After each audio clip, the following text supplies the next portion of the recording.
We'll get started. Started? Yep. Assalamu alaikum wa rahmatullah. أعوذ بالله من الشيطان الرجيم بسم الله الرحمن الرحيم ربنا آتنا في الدنيا حسنة وفي الآخرة حسنة وقنا عذاب النار ربنا اغفر لي ولوالدي وللمؤمنين يوم يقوم الحساب برحمتك يا أرحم الراحمين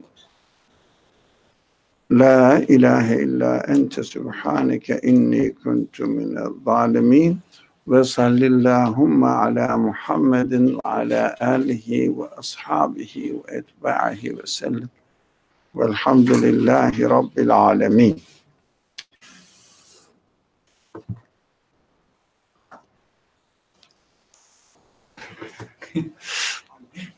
Look at this. Why do you think everybody smiles at you?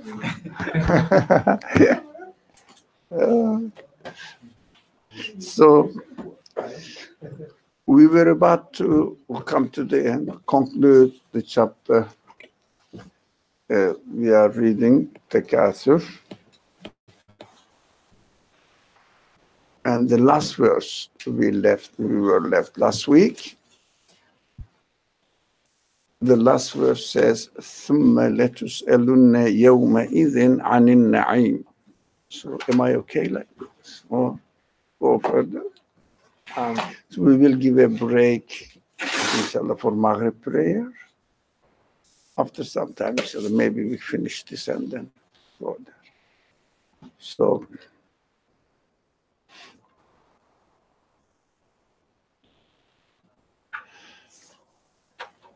the translation, let's hear yours. We missed you. The last verse, huh? Last verse, yeah. Then on that day you shall surely be called to account for your worldly favors. For your worldly favors. I find it hard to say. Yes, it's a good translation, but difficult. We appreciate. We never criticize the translators because we know that it is not an easy task. But Na'im. Na'im means really, those who are familiar with Arabic origin, Ni'mah. Are you familiar with the word Ni'mat? Ni'mah? Sorry? A gift or Gift, okay. No, okay. Felicity. What else? Happiness or ease, comfort, whatever you call it. Luxurious life, living a luxurious, abundant life in this world. This is Na'im. On that day you shall surely be called to account for your, well, let's not specify here worldly or otherworldly, whatever, we don't know what's otherworldly yet, but we know that we have been given really lots of favors, as the translation says, and we will be called to account. It's strange to me.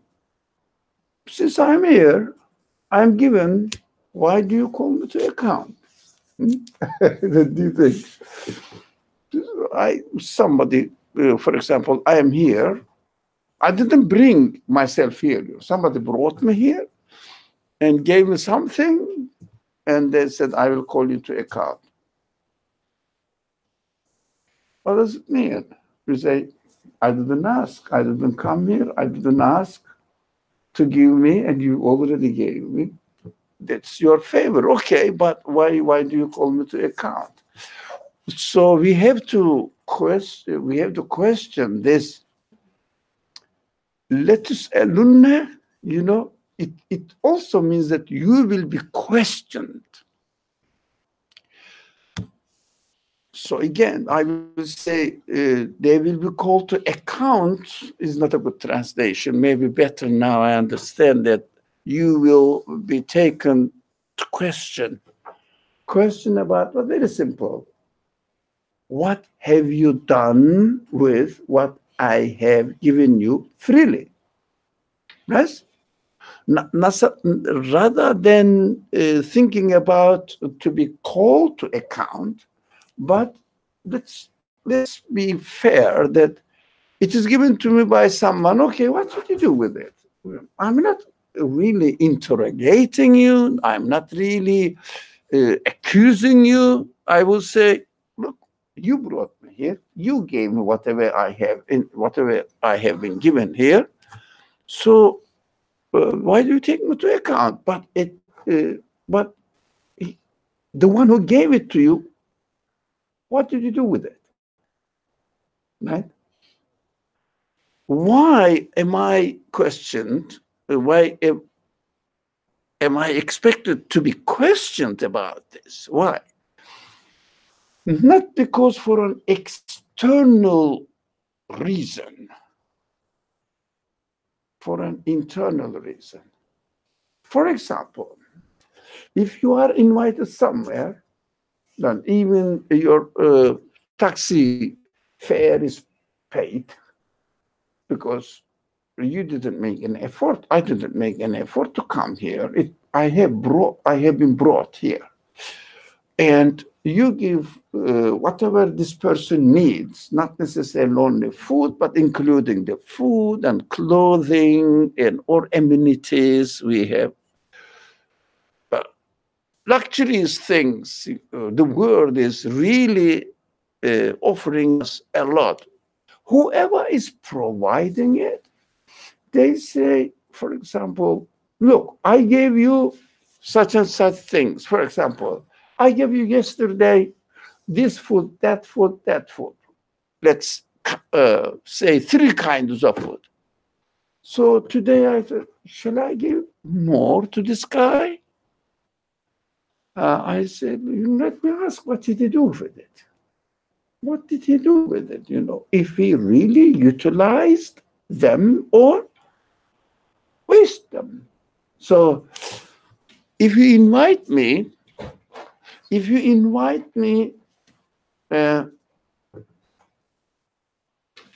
I wouldn't say for a dinner, but to a place, you give me something that I may use it, I'm expected to use it, but if I don't use it and waste it, I have just thrown it into the garbage.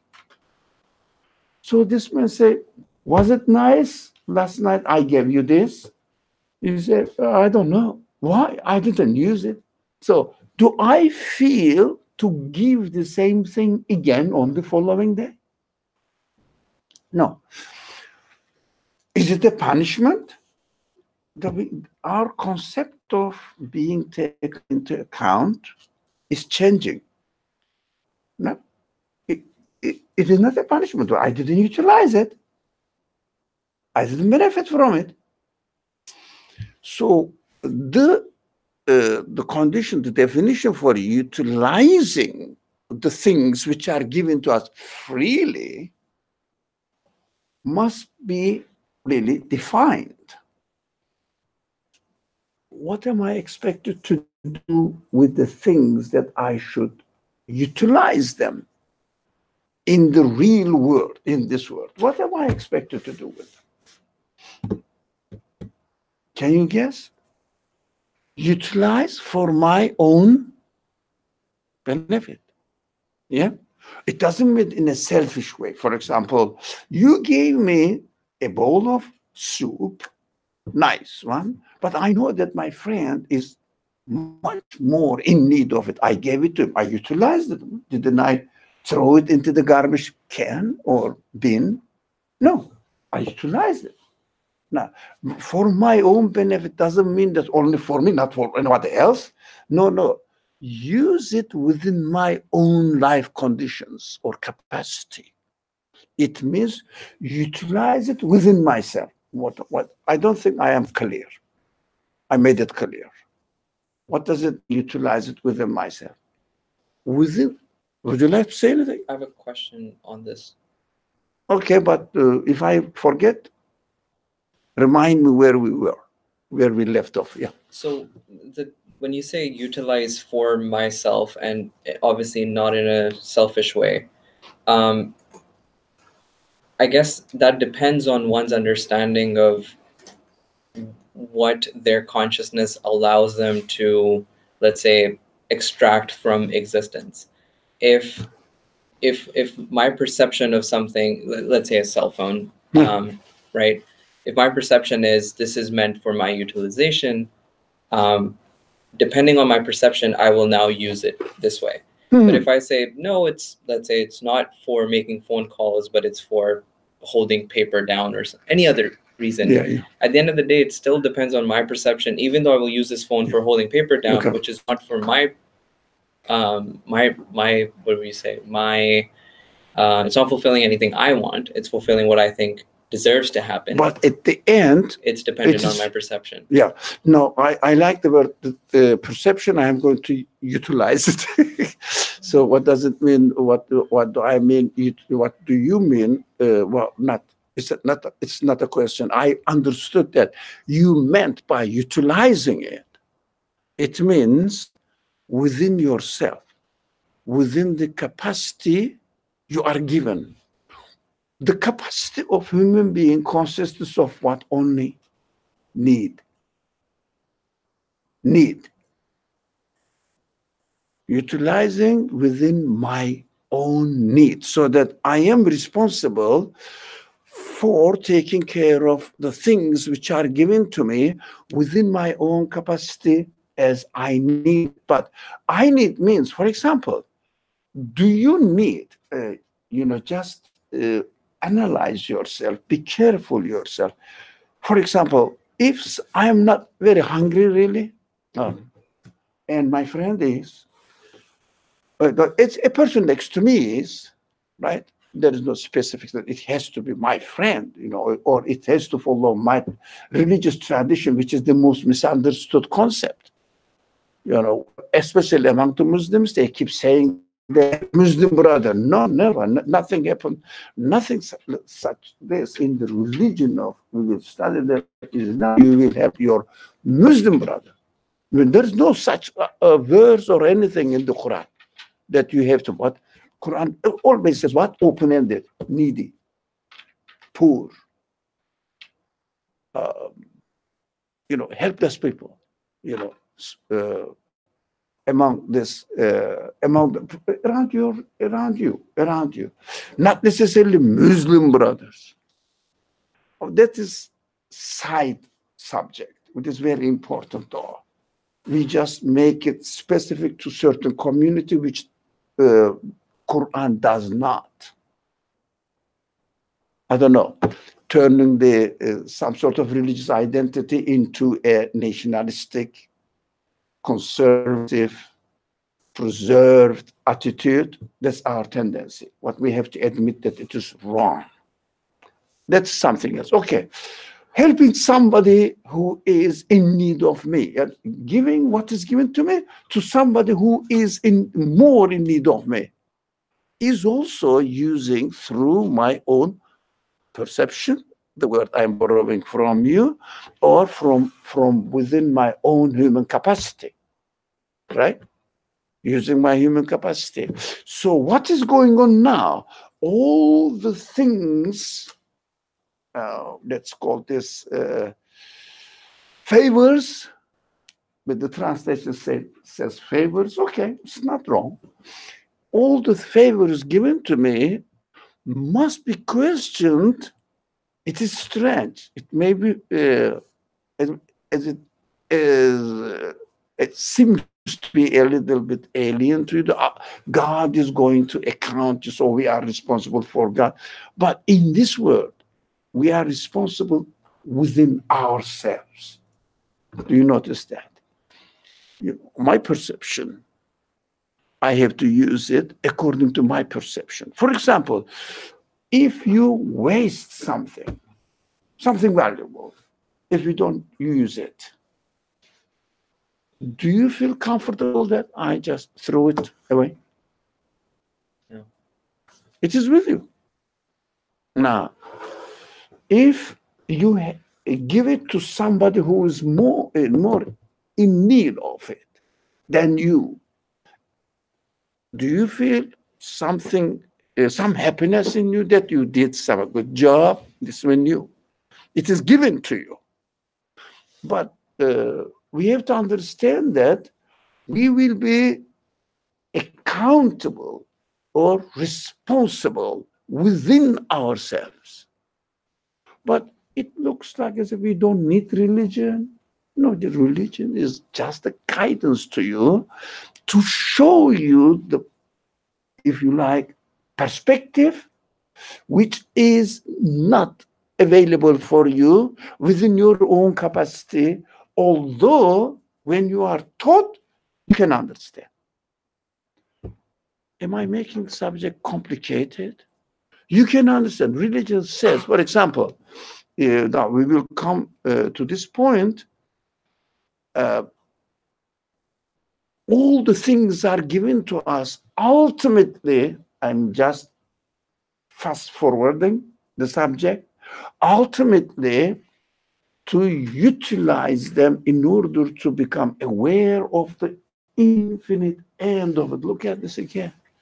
Another surprise. What's going on today? Yes? Look at no, these are the people who have been for years. So, memory. Yeah. I mean, happiness.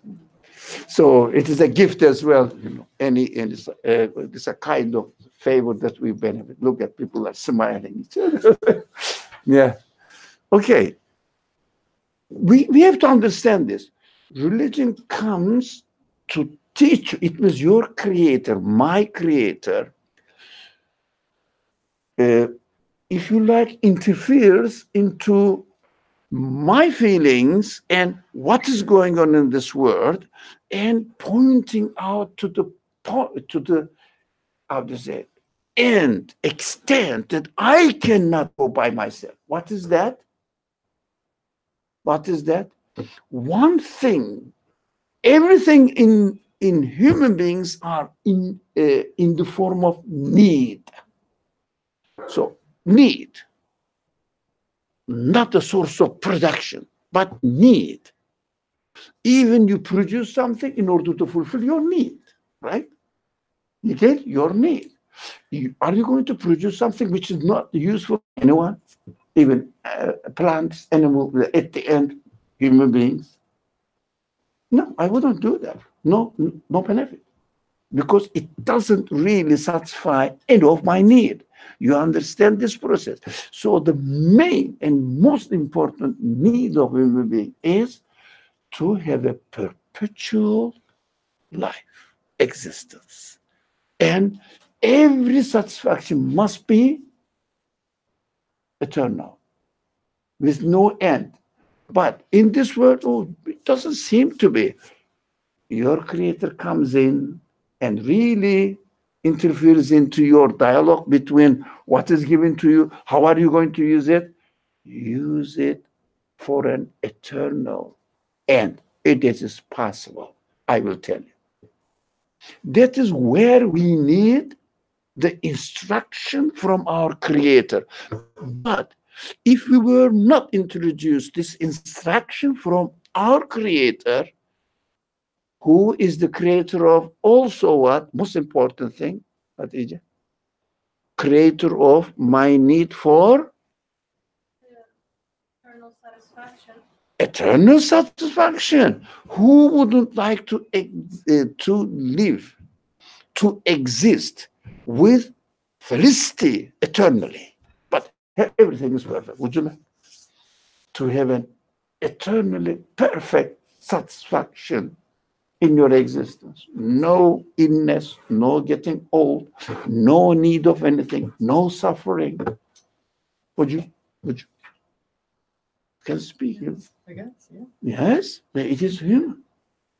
But it is not within human to discover, yes, we have the need, but we don't know how to satisfy it.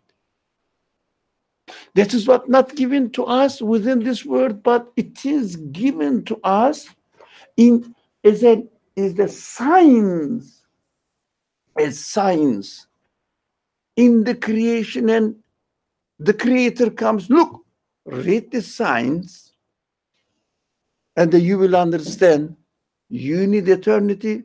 And what is the most important matter at this stage of reasoning now?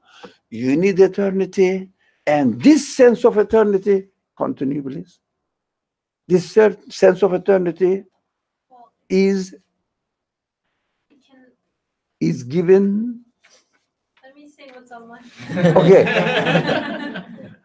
I was going to say, it cannot be found in the things themselves that I interact with, but I find myself with the need for eternal satisfaction. And this need in and of itself is guiding me, is pushing me to find something that will satisfy it. And that thing can only be something that is absolute. Otherwise, my need cannot be satisfied. Oh, now the connection must be careful with the reasoning now. It's good and excellent, but let's tie it up. We have to question, look, whoever made me in need of everything, but particularly eternal happiness.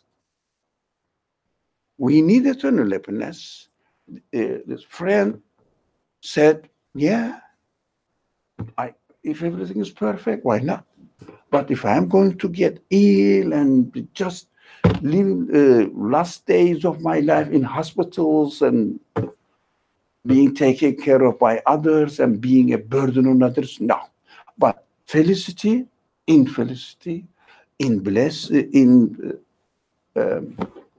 happiness, yes. No complaint, no condition to complain. This sense of looking for eternity and being in need of it, that's the better way of saying it. Being in need of it is given to me by whoever made me. And there is no trace of eternity in this world. Yeah, everybody is dying. Everything is transient. Nothing permanent. Nothing stable. Everything is going. But I need eternal life, eternal happiness. Not happiness is always possible, partially sometimes, but most of the time not. Yep, isn't that true? Well, not everything happens in this world as I expect them to be. Is it right? True? Not everything. Yeah. But I want them to be perfect. And if possible, eternally perfect. But I don't see this trace of, sign of eternity in this world. Not sign of, let me say. Anything says, I can give you eternal happiness in this world. But I have to question one thing, very fundamental thing for human nature. Yeah, I need for eternity. And where did I get this sense? Where did I get this sense? The one who brought me into this world, into this existence, gave me all these senses together, needs, including the eternal. It must be, I don't know. I didn't give anything to myself, and I don't think anything in this world is able to provide me with the need for eternity, because they don't have eternity in themselves. So we are in puzzle now. It's a mystery. So the one who made me says, I made you. And read these things, read them, reflect on them. I have given you the ability to understand that the one, which is the maker says, it is me, right? In the scripture, not coming in person and speaking to us. In the scripture, in the message, and says, look, I gave it to you because I brought you here. And I gave you the strongest desire for eternal happiness. But you have to ask me and use the means I have given you in this world for this purpose. That is taken into question. Why?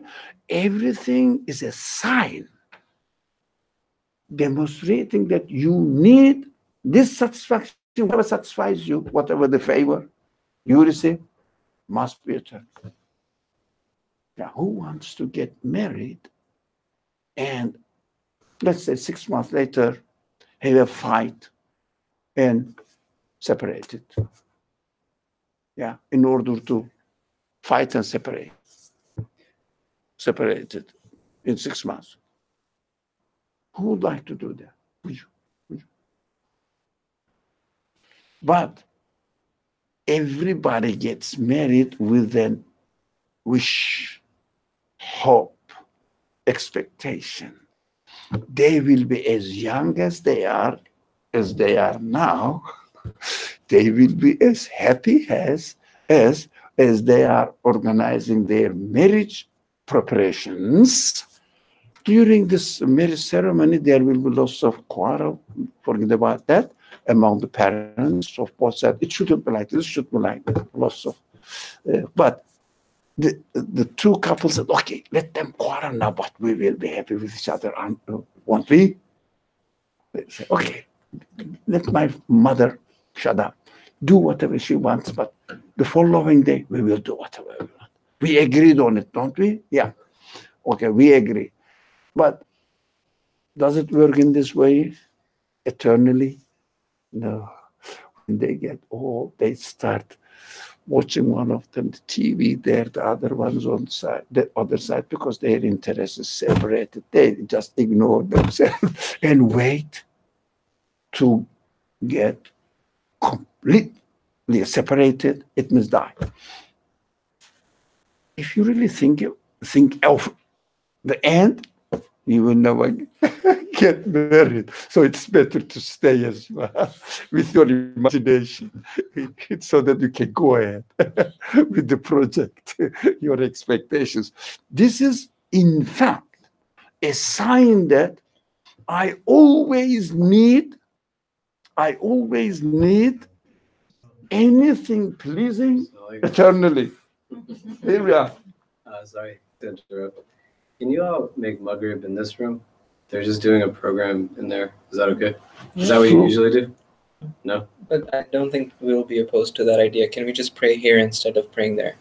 They have special program there. They're doing a discussion around the attacks from the weekend. Okay, we can do it They here. made 2 Jama'ahs already. So Yeah. it's okay if we could do it in here. Why Is that not? fine? Yeah. Okay. Okay. Sorry to interrupt. Thank you very No, I much. got it. Thank you. So this eternal need is within us. So another aspect of it, every favor has a sign that it is maker. But we are now, if you like, going into the second chapter of this the line of reasoning, right? Every favor has a sign in itself that the maker of the favor is able to do everything eternally. It means infinitely. Why? Look at its creation. There is nothing in the universe is given existence independently from the rest of the order of the universe. Do you follow this? So we always say, and human mind says, look, whoever established the order of this universe must be the one who gave me existence as I am. Because I am given all the material and otherwise emotional, feeling-wise, or intellectual-wise connection with the rest of the universe. Yeah, I'm like this. No one can say that, look, my mother and father live far away from me and I don't have any thought about them.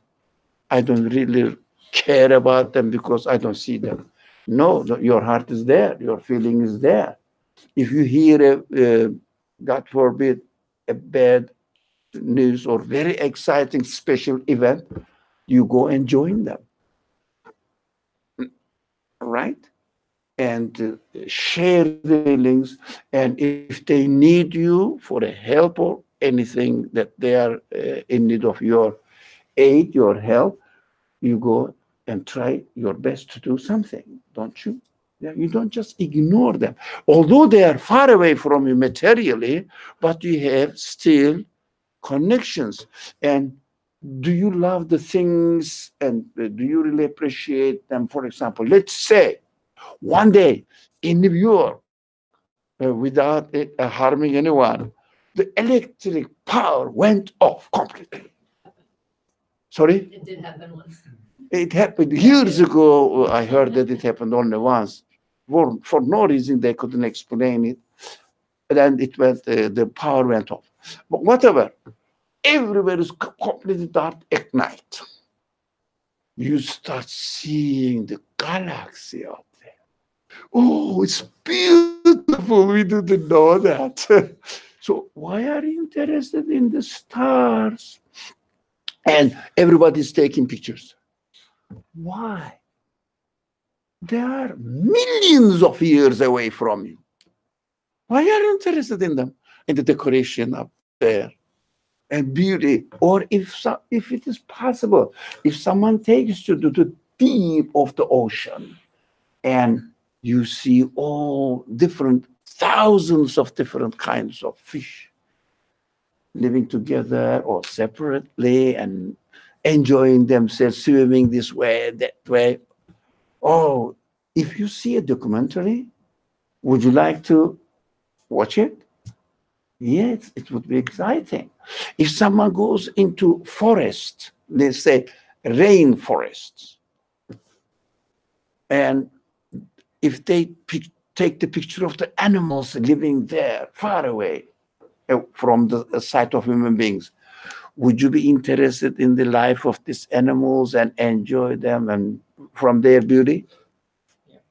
Plants as well. If someone takes you to a beautiful orchid, would you like it? Orchard, and flowers or garden, would you like it? Would you be there? Yeah, I would. No, but look, you are connected to everything in the world. So if someone really, let's say, prophesies about the future of the universe for another million years and explains it and shows it to you, I mean, it is a little bit difficult, but scientifically you can really describe it from the trend of change, but really shows it to you, demonstrates it to you. Would you like to watch it even you are connected to the future? Not only the past, but the future. What does it mean? We are in connection with the rest of the universe. So we say, my existence is only possible that human reasoning can explain by attributing my existence to the one who has established the order of this universe. You cannot separate it. Does it make sense? First, does it make sense? Yeah. No. Say it. If it doesn't make sense, no. You're saying my existence is connected to the rest of the universe. It must be this reality takes me to the conclusion, what? The one. No, my existence must be from the source of the existence of the whole universe. You cannot attribute your existence to simple molecules and particles, your cells. Your cells are given existence within the context of the order of the universe. Can you imagine a cell is functioning as it is made? Look, it doesn't have intelligence, it doesn't have will, it doesn't have power, knowledge. So it is acting as it is made independently from the order of the universe. Are you happy with that? Following? So, for example, can you show me, or not you, anyone, but can you show me one thing, and the smallest, big, doesn't matter, I don't care, one thing in the world which is acting independently from the order of the whole universe? Not subject to the order of the universe? Who can show me? Do you understand this? This is a very critical point that I repeat this point on many occasions, because it is the most important point that especially those people who don't want to incline to give a chance to the possibility of a conscious creator. They say, you know, the things are happening within themselves. For example, I am aging because of my cells, but my cells are not working and functioning independently from the rest of the universe. Are they able to communicate with the rest of the universe and locate themselves in the best position as they are? Do they really have the ability to do that? They don't say this point, which especially the Quran emphasizes this point, that when I say, no, the Quran, who speaks in the Quran, they say, I am the creator of the universe, I am speaking to you, and I am giving you instruction. It means I am giving you guidance. All right? That's good. So who are you? He says, I am the one who set the order of this universe and made every single being subject to my order. Is it really? Isn't there anything in the world which is not subject to the order you establish in the world? I question. No. I don't think anyone has ever been able to demonstrate this at all. Impossible. Impossible. That's what this, how do you say, politically minded, I would say, or a specific previous agenda used to manipulate the data they collect from the order of the universe, saying that, no, I will interpret it in a way that the one who reads my interpretation will never give a chance to the possibility that nothing independently acts in this world. What they say, look, everything is growing, look, the tree is growing. Are you playing with a child? Yeah, you can cheat a child. No, something is coming to eat you or something.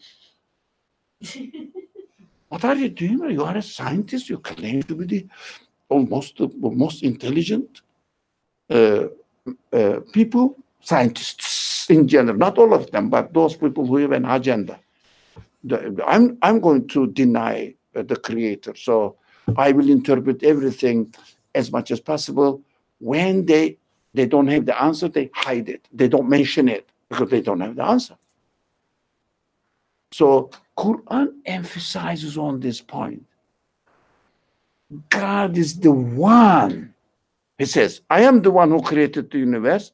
I am the only one who created every single being pointing to my reality.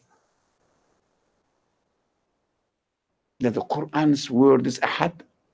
God is, we just translate it in a very simple way, but there is no other way because there is no equivalent of this word in English. They have to paraphrase it or make it a simple language as we are reading the translation. In a simple way, explain it, give a general idea. So they say God is one. But the correct must be, but what do you mean by one? It needs a huge explanation. And also, God is the one to whose existence or necessity of his existence, definitely there must be such a being, is ingrained in the way that every single being is given existence. Everything that the one who made me, the only the one who made the whole universe. Do you get it? Only one who established this order. That is the oneness of God introduced again in the Quran. I just wanted to add one more point. I think it's important, worth mentioning, which is we often look at what brings things into existence to conclude with this reality, that everything is being brought into existence. And once you look at the order, you also conclude that it must be from the same source.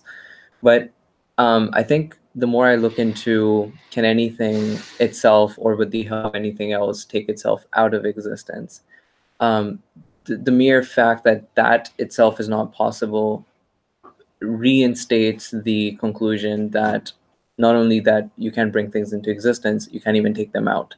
So Yeah. everything is essentially subjected to the orderer of the order. Yeah, already established order. Right. Yeah. So we have to refer everything to the one who gave existence to the order of the universe. All universe. Everything exists that indispensable. So that is what the Quran means when it used the word oneness of God, uniqueness of God, absoluteness of God. That's what we use this vocabulary in this absoluteness of the Creator. It is a logical, they call it, I don't know whether you are familiar with the word. You may be, I don't know. My English is very poor. Corollary of reasoning. Do you understand corollary? Corollary. My pronunciation must be horrible. So, necessary conclusion of this reasoning. Not necessarily the revelation, the prophetic tradition, brought this news. No.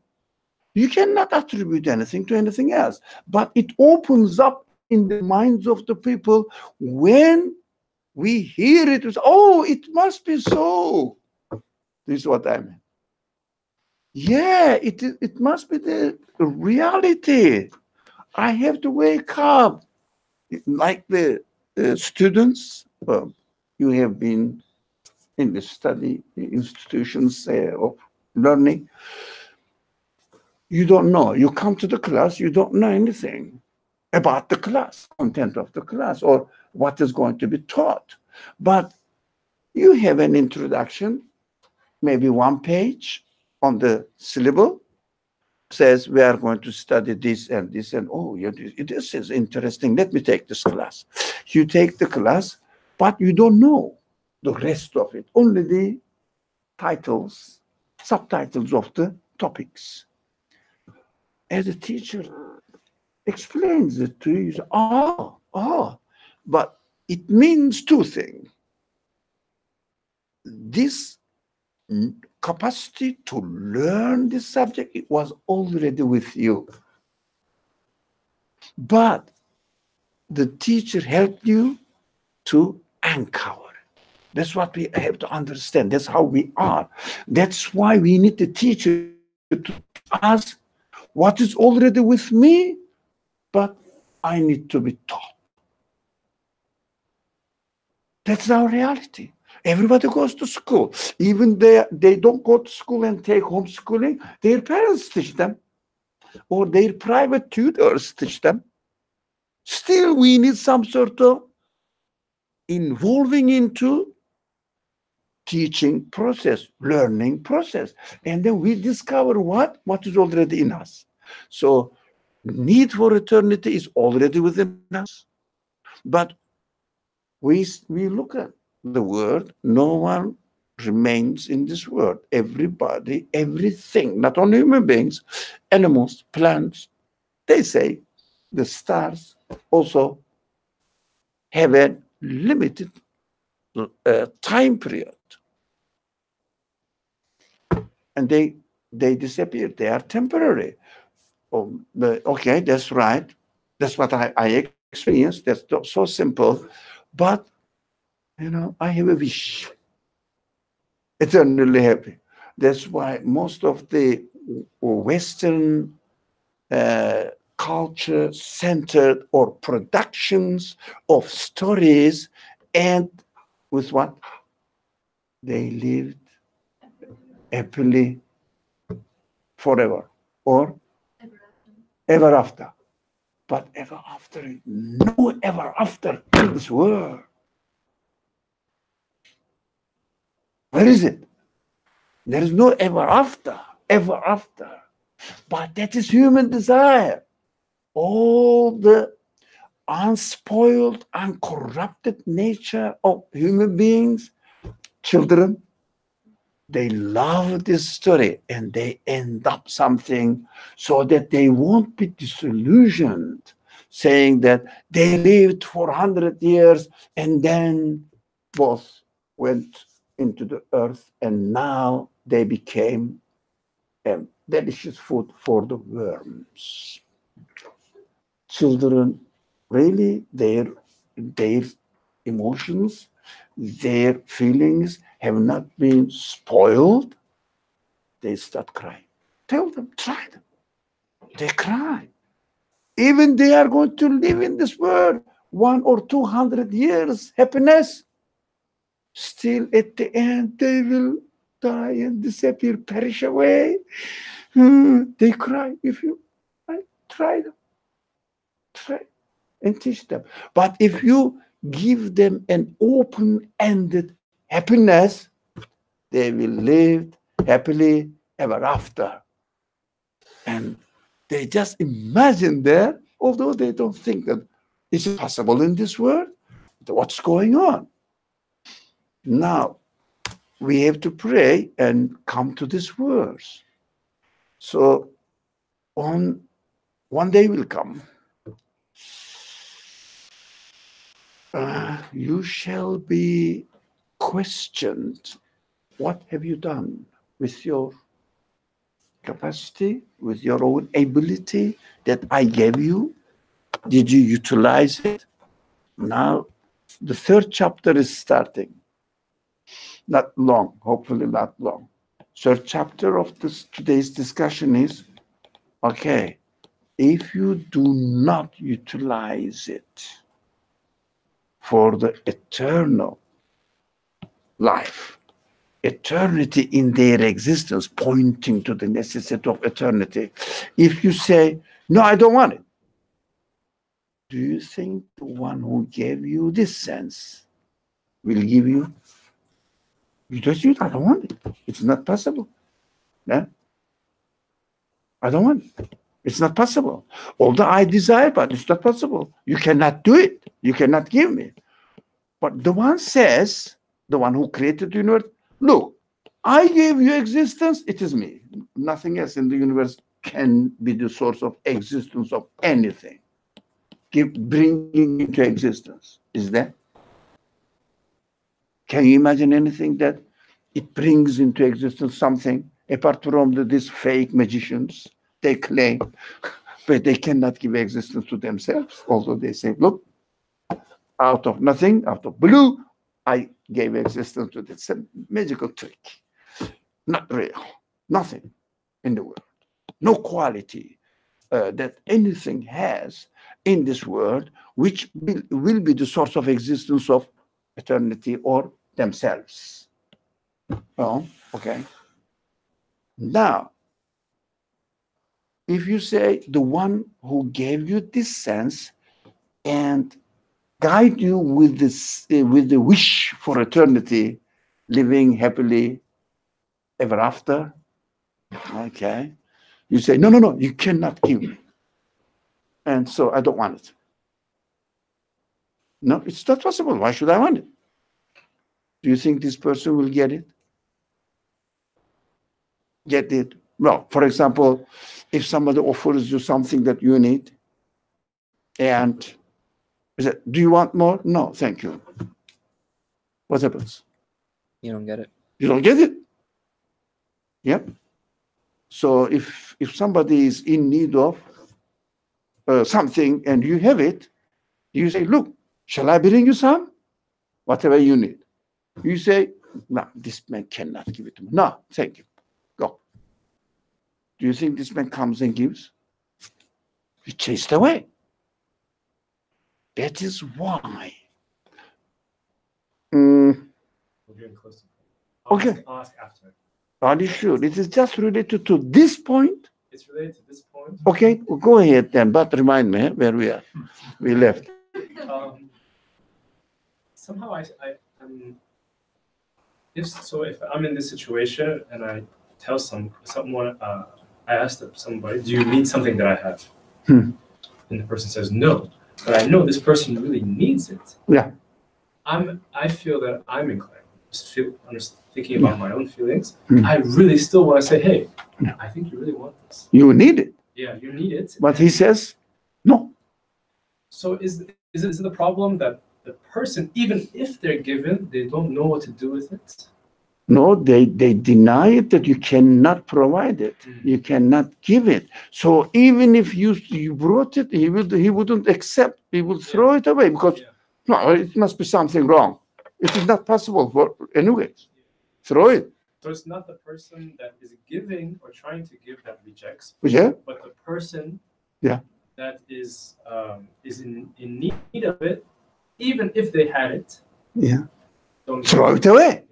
So what it means in the conditions of this world, if you study all texts or scriptures, the Bible, the Quran, the Torah, whatever the text you study, you see that they claim to be God revealed origin information, guidance. Okay, correct. I agree. They are all originally God-given instructions. Why? There, the author of the scripture says that I am the creator of the universe. Please ask me to give, I will give you. Begs everywhere. Don't you read the Quran? Don't you read the Quran? In the Quran, the author of the Quran or the speaker in the Quran begs human beings. Don't deprive yourself of my favors. You cannot really stand with the lack of the things I am offering you. And we say still, God, who's able to give me? Who is that? Come on. So what do? They take the scripture and throw it into the trash can. They don't say, no, this is just fake. No. So God says, look, you cannot bear the pain of the, lack of it.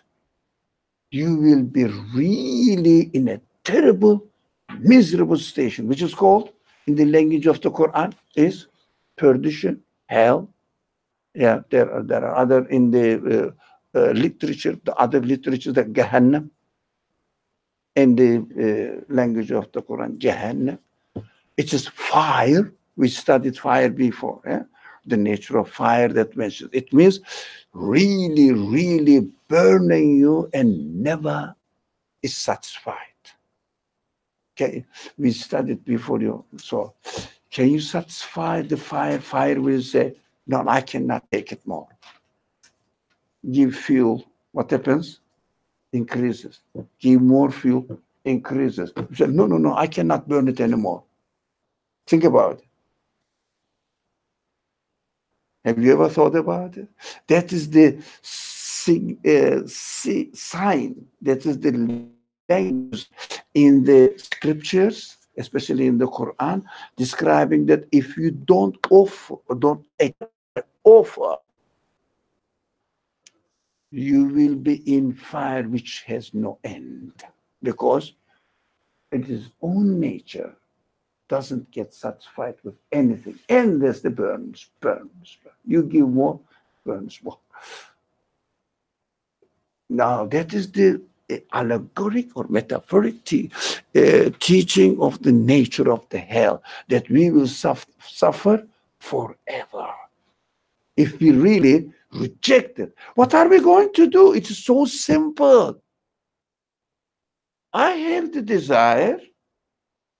I have the need. Why do you deny me that as your creator, offering you that I will provide you to satisfy your desire for eternity? Because look, I am the one who is constantly giving existence to the universe, constantly changing the universe, constantly keeping the order of the universe, although it changes, but never the order is spoiled. Mhm. So I am the one who does this, and you see it in front of your eyes. So especially the Quran is really very emphatic, specific about the necessity of the eternal life, eternal existence. I promise you, in the Quran, have you noticed that it doesn't say that I am going to give you eternal happiness in the world? No, but I am going to provide you the means of getting the signs of eternity and saying that, no, I can give it. I'm offering you. Just say yes. Just say yes. You can do it. It means in the language of the Quran is belief. Not only in the Quran, all the scriptures, belief means believe that the creator of this universe, who provided you with the sense for strong wish, desire for the eternity, can give you the eternity. That is the news emphasized on the Quran. I provided you. I already got everything ready for you as you are going to be satisfied. Come on, say, come in. In the descriptions of the Quran, it is, we have to study lots of things. If you look at it, the Quran says the doors of paradise, of course, it's metaphoric teaching, yeah. There is no paradise I see, but he describes that doors of the paradise is open. There is no guard. Wide open, if you really pay attention to the structure of the language. It is wide open, it never closes, and there is no guard who's going to ask you, where is your ticket or something. No, whoever comes will enter. Just come. Willing to come. Trust me. Come, you will enter. We say, no, you can't. No, there is no such thing. Come, I'm not coming. But on the other hand, the hell is described. Of course, these are metaphoric teaching. Now, in terms of this world, we don't know how the next type of creation will be. We don't know. We don't know how the hell or paradise will be. But definitely such a thing might exist. On the other hand, the Quran describes it clearly at the door of the hell. The door is closed. The guards are there. Asking what? Very interesting, very exciting. Why did you come here? Why did you come here? It means, why didn't you understand that the one who created you can give you and say that, please, I accept. I accept. You do it because it is in me. I accept it. That's it. And give me. Yeah, I want it. Please give me, since you can give. It's very simple, isn't it? And he said, why did you come here? The guards will say, why did you come here? The door is closed. They say, we lost our hope from our creator, and we are destined here. Because when you deny in this world that there is a conscious creator and he's going to satisfy your need, you say, no, such a thing. What do? I'm going to disappear from existence at the end of my life in this world, and that is the end. Which sense within you drives you, pushes you, that desire for eternal non-existence, desire for eternal torture. Who said, please give me torture eternal? Who says this? We force ourselves. Not the Creator has provided me any sense which gives possibility for it, but I interpret it against, in contradiction to my own existential reality.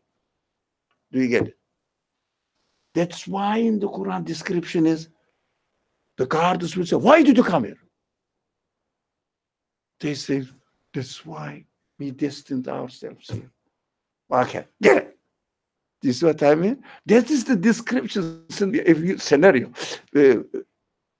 presented to us in the Quran. It is beautiful, study that. Ebwab Jahannam, Ebwab Hell, Ebwab Paradise, Ebwab Jannah, wide open.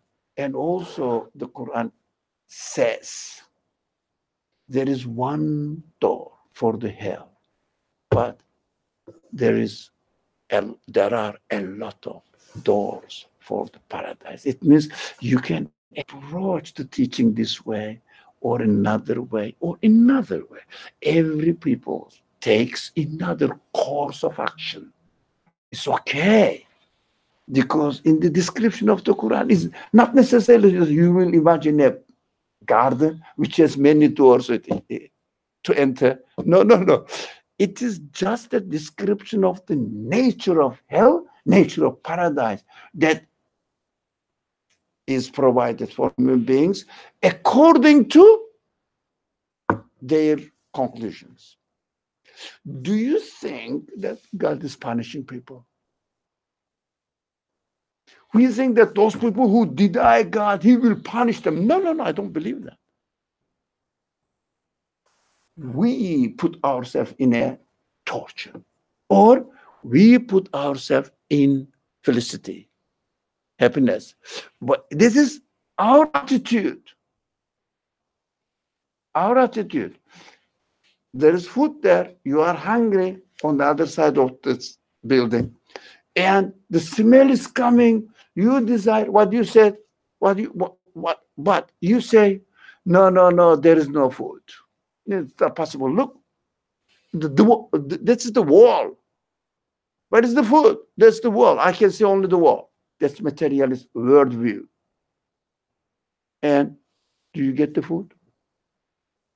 Do you get the food? Because you say, that's what the Quran keeps saying. Don't despair of your Creator's mercy. Only those people who deny the Creator against their nature despair themselves of God's mercy. لا تقنطوا من رحمة الله إلا الكافرون. Only the deniers despair or cut off their expectations of the mercy of God, from the mercy of God. Only the deniers. What's wrong with us that we just go against all the signs? Now let's conclude the verse. At the time is getting really late. But translation spoils the taste of the verse. ثم لتسألن يومئذ عن النعيم.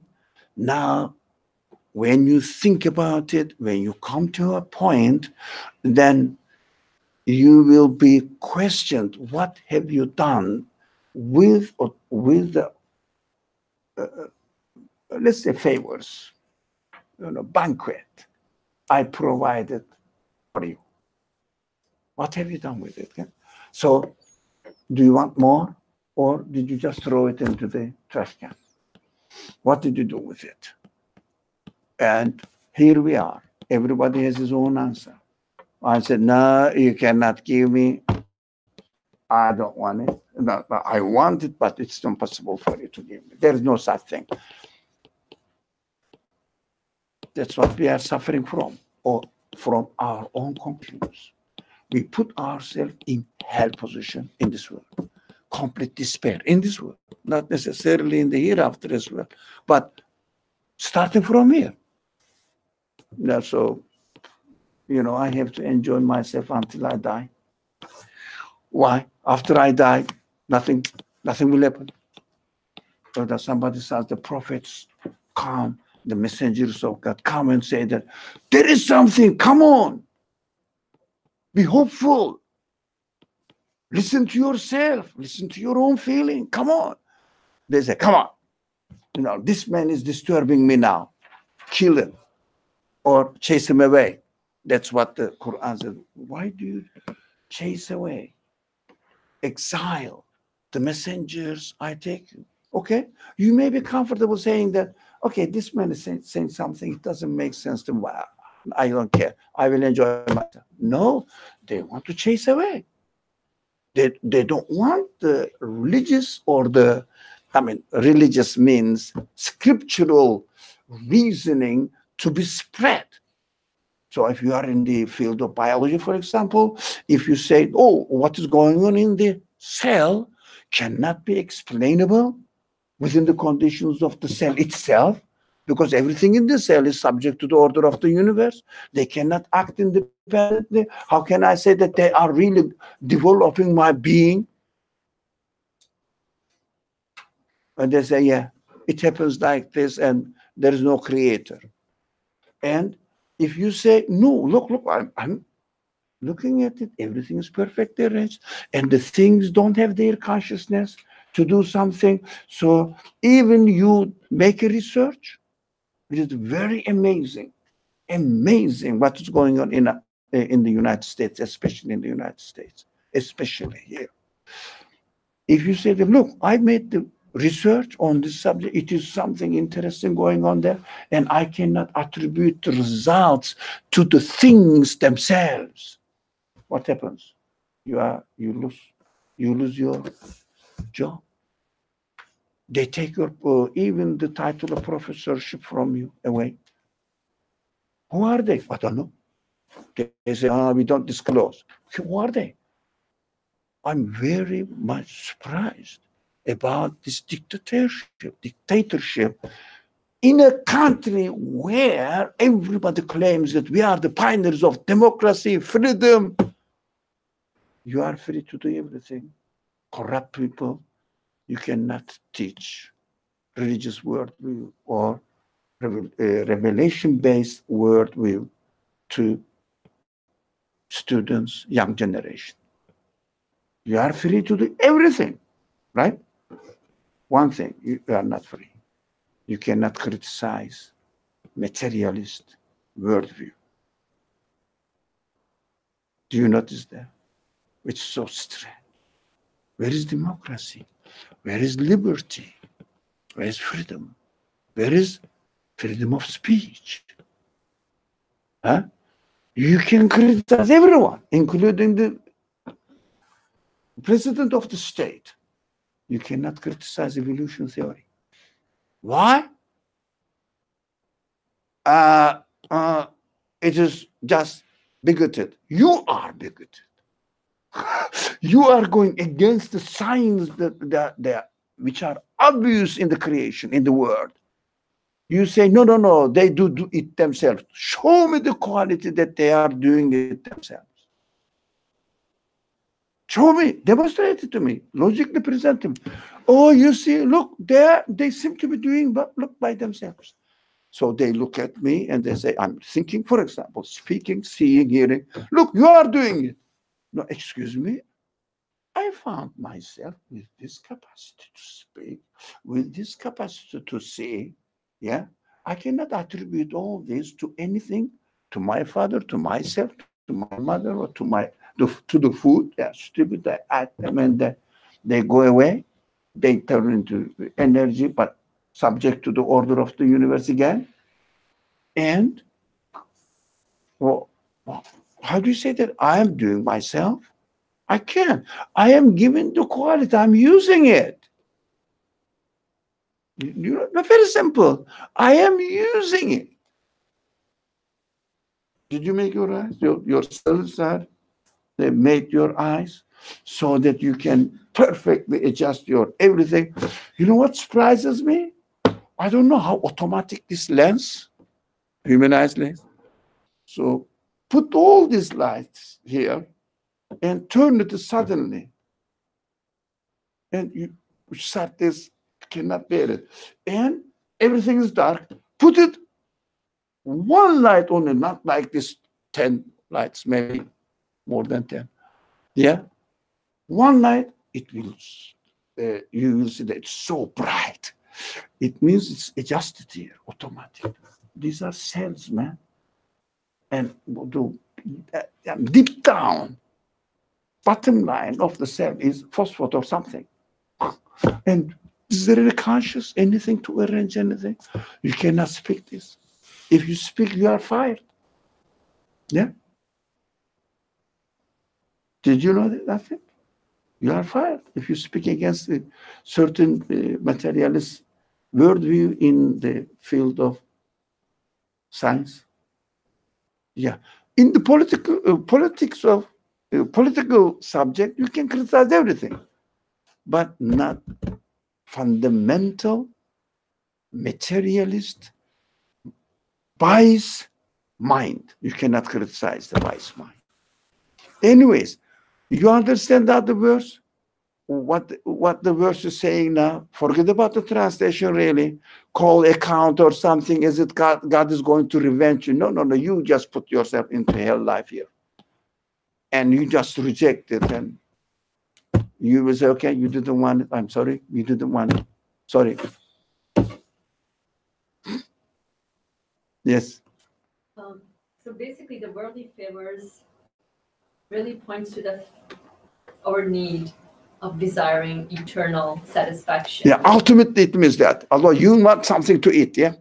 But ultimately, as you eat the things, you say, if only the taste should never disappear. That is what we have to point. We have to see, and if we don't see it, we will be questioned. What did you do with it? If you say yes, you will be given. If you say no, okay. If you don't. Just realizing this, only the taste never disappears. That's it. It does. Opens up everything. That you are made, your desires are definitely, your desires definitely will be accomplished, met, satisfied, because you said, yes, I need it. Okay? Here you are. Yeah? The richest man in the world says, come on, ask me if you need anything from me money-wise. Of course, they cannot give much more than the money. You say, if you need any amount of money, I can give you. Let's assume that there is such a being in the world. And you say, no, you cannot give. Who are you? What happens? Do you think this man gives you? No? All right? That is how we are, if you like, organized within ourselves, that we will understand that if I deny my creator being able to give me all the desires I have been given by him, and he can satisfy these desires he gave me, these desires, and if I deny it from this experience, life experience, I say he wouldn't give it. Because in this world, if I offer him something, said, no, no, where you go, and that doesn't accept it, you say, okay, you don't give it. Execution of this process within your consciousness, when you're executing this, it encompasses everything. Knowing that my source of existence is absolute. So then you're able to connect everything. So you're like, I want whatever feeling or whatever experiencing moment I'm having. I want this to be everlasting. But I know that within the bounds of this universe, it's not possible, right? Within the bound of this universe, not possible, but I have this need and I recognize the source of existence of this need and the one that must provide. The one that must provide, that part. Not must, not that he must provide. That is your conclusion. Definitely, he must do it. Logical conclusion. But he must do it. We have to be careful not to direct this, but it is his duty to do it. No, it is your conclusion that he must be able to do it. Where? That is most of the people were confused. Mm-hmm. They said, God the creator, look at the word. He is absolutely free. He has endless choice at how he established this word. How can you say that he is bound to do it? No. That's my conclusion, that he must be able to do it. And I'm going to say that, okay, you can give it to me. That is called in the language of religion, belief. You can give it to me, but not within this universe. There must be. Or I don't know. Oh, Because that's can true. you get it within the universe? Think about it. No, Within the conditions of this type of creation. So there must be a place for my expectation. There must be another one. That is why the revelation comes and says, look, this is an education place for you. You train yourself, and I will take you after graduation from this education system and give you a perfect profession. You will enjoy. You understand this, everything. So what happened to your childhood? Now it's gone. But you are given another type of existence. Continuously. Your type of existence is constantly changing. It is a sign that I can do it. Whoever is giving to you, whoever is doing it. I see what's happening. Yeah. So from our side, oh yeah, I understand. Definitely, I need this. You must be able to do that. That is why I am made, how I am made. So coming back to the previous verse, can we go to the previous verse? Yes, here. So that, and again, you shall surely see it with an eye of certainty. While we are studying this verse, we said eye of certainty is you are absolutely sure. If you really think of yourself, your reality, use your reality, you will definitely be certain, yeah, about this conclusion within yourself, not external to you. I just want to remind you. Time for prayer. Yeah, that's it. I'm done. Okay, let's pray immediately. And shall we come back? It is 8:22. I think we should start a new one tomorrow. I mean, Next week, Wednesday. Yeah, we can start. It is a very exciting, very simple expressions in the Ma'un, chapter Ma'un. Very simple. Everything seems to be so simple. Somebody denied religion or something. What does it mean? Sorry? What does it Ma'un. What does it mean? Ma'un, that means how I translated it. The small, very small kindness. But it doesn't mean really much.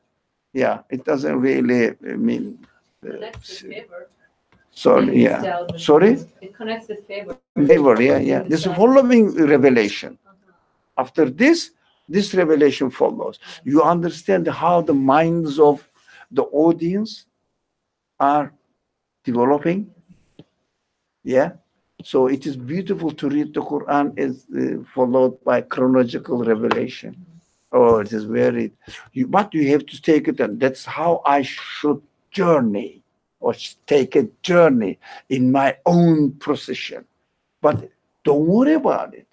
It will take 23 years. No, don't worry about it. It's just quite normal. I can give you lots of examples of how the people who were addressed in the teachings of the Quran, they took their time. They took their time, 23 years. So we have to do the same thing. Okay. Thank you very much. Bismillah ar-Rahman ar-Rahim. Subhanaka la ilma lana illa ma 'allamtana innaka antal alimul hakim. Wa akhiru da'wahum alhamdulillahi rabbil alamin. Inshallah, next Saturday for those who are available, and next Wednesday we will start a new chapter. Inshallah, it's a very interesting chapter to me. Every chapter is interesting, but that is particularly interesting.